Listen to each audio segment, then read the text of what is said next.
नीतीश कुमार के हाथ से गृह मंत्रालय जाने के बाद लोग यह सोच रहे थे कि नीतीश कुमार कमजोर पड़ गए हैं, नीतीश कुमार बस नाम के मुख्यमंत्री रह जाएंगे। तो उन्हें यह जानना चाहिए कि नीतीश कुमार के हाथ से सिर्फ गृह मंत्रालय गया है भाई, उसके अलावा नीतीश कुमार के पास कई पावरफुल मंत्रालय भी है, जिसमें वित्त मंत्रालय के साथ साथ कई और मंत्रालय भी शामिल है। और ऐसे में टॉप 10 पावरफुल मंत्रालय कौन सा है और उसका बजट कितना है, इस बारे में आगे हम आपको सब कुछ विस्तार से बताएंगे। लेकिन उससे पहले नमस्कार, मेरा नाम विष्णु है और आप देख रहे हैं जनता जंक्शन।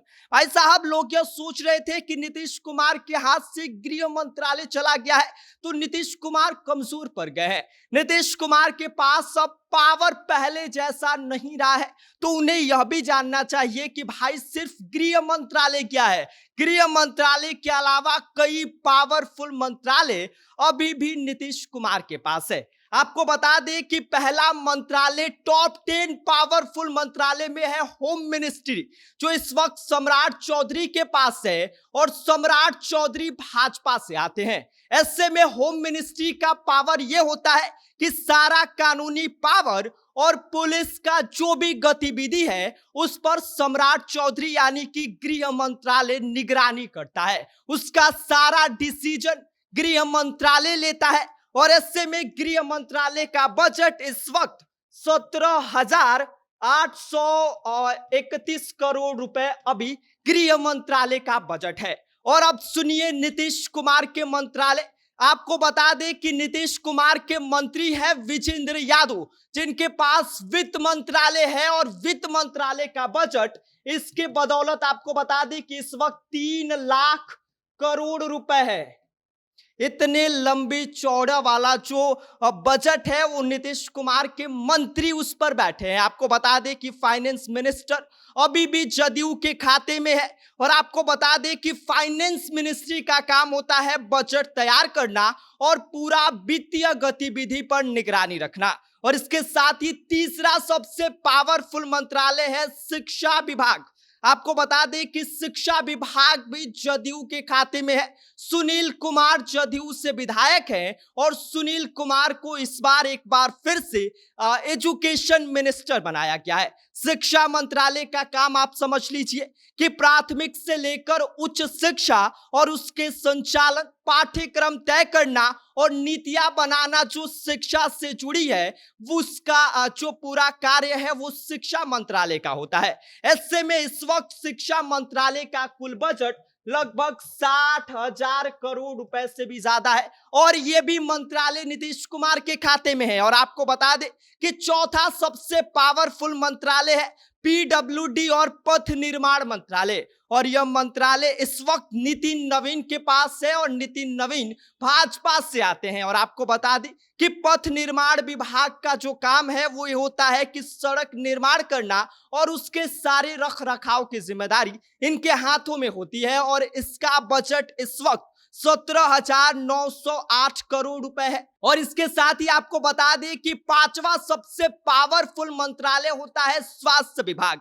और इस वक्त स्वास्थ्य मंत्री मंगल पांडे हैं और ये भाजपा से आते हैं। स्वास्थ्य मंत्रालय का काम स्वास्थ्य से जुड़ी सारी गतिविधियों पर रखना, स्वास्थ्य से जुड़ी सारी नीतियों को ध्यान में रखना और सारी चीजों पर उनका नियंत्रण जो स्वास्थ्य से जुड़ी होता है उस पर होता है। और इस वक्त स्वास्थ्य मंत्रालय का बजट 20,000 करोड़ रुपए है। और इसके साथ ही आपको बता दें कि 2024 से लेकर 2025 के बीच स्वास्थ्य मंत्रालय का बजट 14,932 करोड़ रुपए था, जो इस बार बढ़ गया है और 20,000 करोड़ रुपए इस वक्त स्वास्थ्य विभाग का बजट है। और इसके साथ ही आपको बता दें कि छठवां सबसे पावरफुल मंत्रालय होता है ग्रामीण विकास मंत्रालय, जो इस वक्त जदयू के खाते में है और मंत्री श्रवण कुमार बनाए गए हैं। आपको बता दें कि इसका काम होता है विकास, जो ग्रामीण विकास है और सरकारी जो योजनाएं हैं वो ग्रामीण स्तर तक पहुंचाना।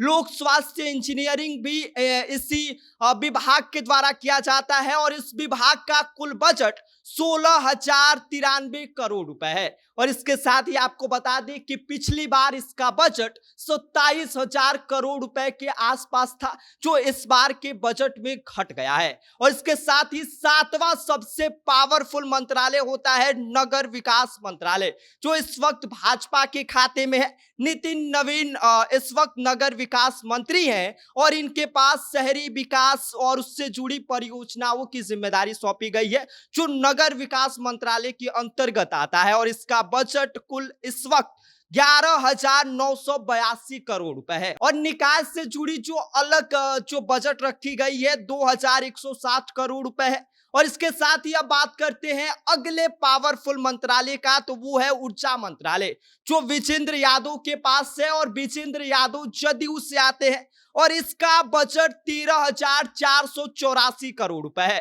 पहले इसका बजट 15,343 करोड़ रुपए था, जो इस बार के फाइनेंशियल ईयर में घटकर 13,484 करोड़ रुपए हो गया है। अगला पावरफुल मंत्रालय है जन संसाधन विभाग, जो इस वक्त जदयू के खाते में है। मंत्री विजय चौधरी है जो जिनको इसकी जिम्मेदारी सौंपी गई है। और इस विभाग का काम होता है सिंचाई परियोजना पर ध्यान देना। बाढ़ जल का जो नियंत्रण और प्रबंधन की जिम्मेदारी इसी विभाग की होती है। और इसका कुल बजट इस ईयर का 7,451 करोड़ रुपए है। और बात किया जाए कि 10वां सबसे पावरफुल मंत्रालय वो होता है कृषि विभाग। और कृषि विभाग इस वक्त भाजपा के पास में है। रामकृपाल यादव को इस बार कृषि मंत्री बनाया गया है। और कृषि विभाग का काम होता है कि कृषि से जुड़ी नीतियां बनाना, उत्पाद को बढ़ावा देना और किसानों के हित में जो नई जानकारी है, जो नई बातें होती है, वो इसी विभाग के द्वारा जारी किया जाता है। और इसका बजट कुल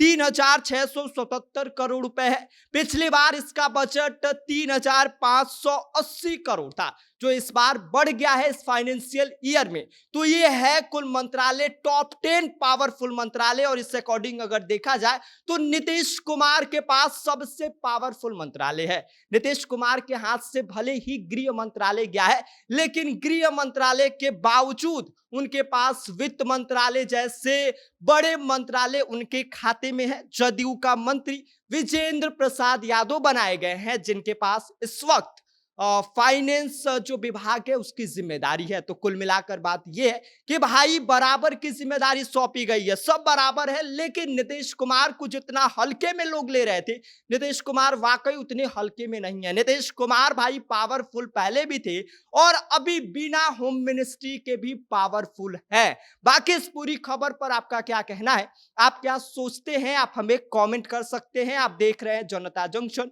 मेरा नाम विष्णु है।